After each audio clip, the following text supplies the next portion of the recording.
good day. Welcome into First Take. Spike Lee is here. We'll talk to him in just a bit. Definitely get into some NBA topics. Meanwhile, of course, Skip Bayless is here and Stephen A. Smith joining us from Philly. I'm Molly Karam. Gentlemen. Oh, you're Molly Karam. It's nice to meet you, Molly. How are you? How are you, it's one Stephen of those A. days, Smith? Stephen A. What's up? What's up? What's up? Good morning. How y'all doing? Good morning. How y'all doing? Now that it's NBA season again, you just got this new glow about you. I love this. You just look different. You know how I love my basketball. This is your time. Maybe a little bit different, but I still look good. I mean, it's, there's no surprise there. I'm here to tell you, you will not like what I'm going to say about basketball to start the show. But here we go. Oh, I know that. Yeah, I know that. I know that the Cavs lost. That means LeBron lost, which means I got to listen. Yeah. Oh, Lord. Stephen A., I think someone's a little fired up today, a little sassy to my left. All right, let's do it. Opening night in Chicago, the Bulls beat the Cavs by 2 points. Skip Bayless. Yes. What's your takeaway? Stephen A. Smith, here we go again. Same time next year. I'm about to be branded, probably by you, as yet again a hypercritical hater of LeBron James. But I'm sorry, I have to tell the truth. LeBron James, even though it was opening night, he failed to close a game that he should have closed. And I realize it's just game one, so I'm not going to make too big a deal out of this.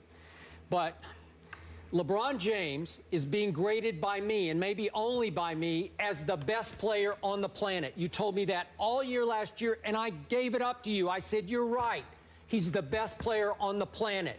He is now the Vegas betting favorite to win his 5th MVP this year.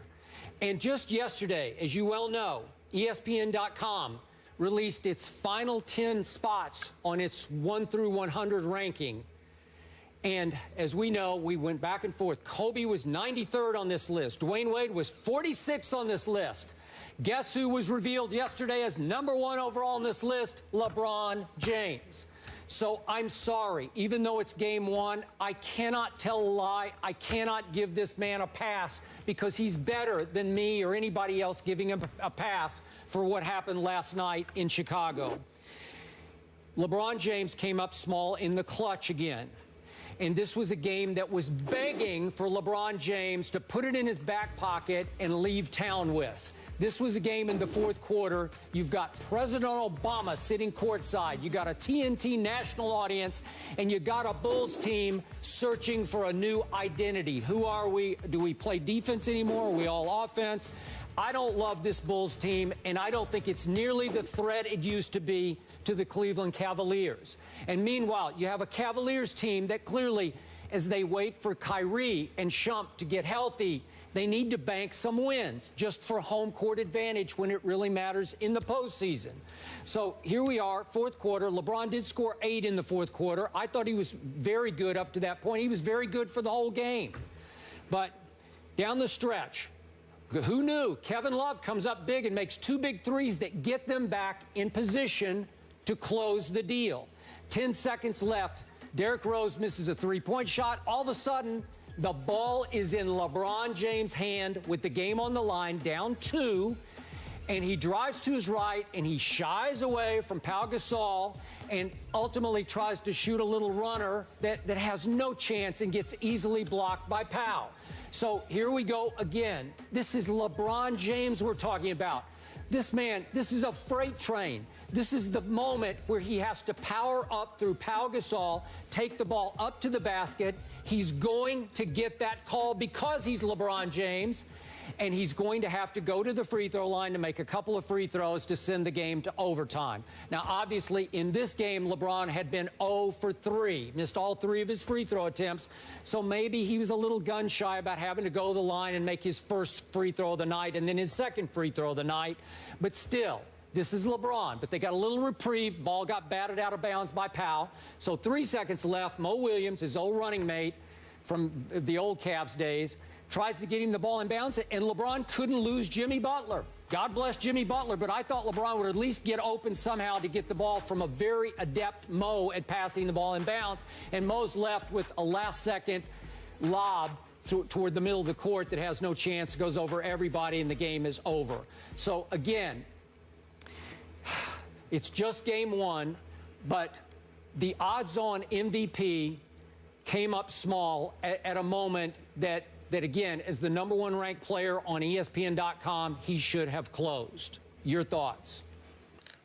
Well, my thought is that I'm not going to entirely disagree with you. Obviously, LeBron James acknowledged that he was small driving to the basket, that the man-child that he is, he could have driven to the basket with some degree of more veracity, more fervor. Obviously, he should have been a bit more physical. He went up a little bit weak. There's no question about that. And it was something, even though he was effective, he had 25 points and 10 rebounds. Even though he was obviously effective, I just didn't see the LeBron James that I'm accustomed to seeing. I thought he seemed a bit apathetic at times during, integrals of the, just elements of the game. He just didn't seem to be his regular competitive, feverish self. He didn't seem to be that guy. He seemed to be a guy that was in cruise control. But let's not overreact. It's 82 games. It's game 1 of the NBA season. Obviously, he had the shots in the back, and he was out in the latter part of preseason. We don't know what his situation is. We know that ultimately we anticipate that he'll get better. But there were even questions as to whether or not he would be ready for game 1 until he declared that he was ready to go for game 1. So clearly at less than 100%, he still dropped 25 and 10. There's no doubt that Pau Gasol, who had already had 5 blocks on the game, that's not the guy that you want to drive to the basket on and go up as weak as LeBron James went up compared to how he's accustomed to going up.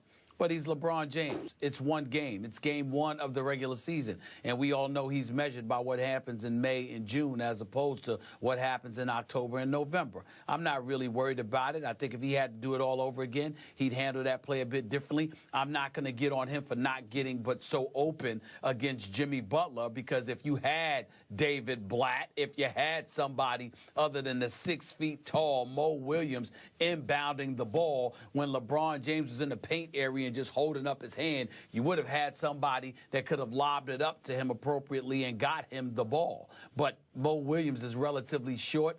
His vision was being impeded because Hoiberg guarded the inbounds passer, and as a result, what ended up happening. But in the end, what it comes down to is that 1 of 82 games, LeBron James was good, but he wasn't the great LeBron James that we're accustomed to seeing. The Bulls, obviously highly motivated, new regime, new era. Tom Thibodeau out, Fred Hoiberg in. The players excited about playing ball on the offensive end of the floor. You saw what you saw. Jimmy Butler looked good. Derrick Rose didn't look so great, only shooting 8 of 22 from the field. And don't get me started with what he said in his post game about how he still couldn't see out of his eye. I mean, you just never know with this guy. And so when you look at it from that perspective, the Bulls were going to be hyped for this game. I remember listening to Frank Isola for the New York Daily News on radio talking about how you could guarantee that the Bulls were going to win a game like last night because it's the kind of game that Cleveland would lose going on the road into Chicago with the beginning of a new regime, the crowd hyped, everybody electric, and ultimately it's going to be a tight-fought game, but the outcome was the outcome. No need to overreact, Skip Bayless. Your points are valid. I'm not refuting them. I'm simply pointing out that it's just game 1. It's not something that you're going to be able to say the vast majority of this season. It's the first game of the regular season, and LeBron came in there less than 100%. He should have gone up stronger. He should have been a bit more physical. He should have looked more involved at certain intervals of the game. But it's just game 1 of the regular season. It's no big deal. It's certainly not going to get in the way of Cleveland winning the East. So just pump the brakes and calm down. Okay, I'll pump the brakes because I'm surprised at your take on this. You are agreeing with the sort of the overall premise that LeBron didn't look as locked in as you thought he might look. Absolutely. He didn't play with the tenacity or the fury or the whatever, the drive, the will, like it's a game we got to have. And again, as you well know, he is almost always played good to great in the house that Jordan built. He's basically owned that building that houses the Chicago Bulls. So with our president at courtside, what would you attribute that to last night? Do you think it's just the back? Should we give him a pass because of the back? The numbers are good, as you said, 25 and 10. But let's be clear. I'm not saying give him a pass. I'm simply saying let's not overreact. Nobody plays all 82 games effectively. There are always nights when you think and know you could have and should have done something differently. I think last night, particularly on that final play, or the next to last final play, the penultimate play, I think it's one of those situations where LeBron would, if he could do it over, he would have gone to the basket a bit more aggressively. There's no question about it. All I'm saying to you is let's not overreact. It's LeBron James we're talking about here. It's one game. And the vast majority of the times, he's going to do a better job on a play like that, particularly is when he has any path to the basket, especially against a 7'1" player like Pau Gasol. He would usually go up much, much stronger. He would. He will be that freight train that we're accustomed to seeing. That's correct. I think that back has something to do with it, but I also acknowledge that back or no back, he didn't seem as locked in as we're accustomed to seeing him throughout last night's game. Would you agree? I watched it. He didn't seem that way. Am I overreacting off one night of seeing this Bulls team and saying this team is no longer the threat it used to be? I don't see it any better than maybe fourth in the East, behind, obviously, the Cavs, the Heat, the Bucks, and then the Bulls. Would you agree with that? Well, I agree with that before a game was played. I think losing that edge with Tom Thibodeau defensively, Joakim Noah not being in the greatest of health, meaning not being 100%, I think when you look at it from that perspective, and Derrick Rose just being a perpetual question mark, I don't think there's any question that they're not the team that they used to be. I think the top 4 teams in the Eastern Conference are Cleveland, Miami, Washington, and Milwaukee. All right. And what was your take from Derrick Rose last night? Because I saw a guy who looked a little better than I thought he would. He did take 22 shots, made 8 of them, got in the lane. Most of his 15 of the 22 were shot in the lane, so he was taking the ball to the basket. I'm just not seeing that guy, that MVP I used to see. Well, I didn't see that guy from the second he opened his mouth with all of these quotes. You know, when you open your mouth with quotes about how you're worried about being healthy for your kids, you know, 10 years from now. And you're talking about that's an excuse to bring up your contract. When you're sitting there and you're talking about your eye and you got double vision, but you're going to try to play and all of this other stuff. I mean, if I recall, there was a play last night where it looked like he might have tweaked his ankle a little bit, and you hear the announcer say, oh, my goodness, oh, Lord. You know, because that's the state of affairs that exist in Chicago. If Derrick Rose has a cold, you're wondering how long he's going to be out.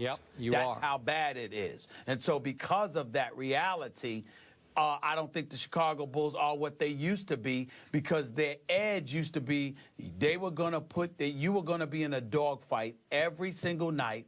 They were going to come at you. They were going to be relentless like a pack of wild dogs or what have you. They were going to come at you, and you were going to have to figure out a way to offset that.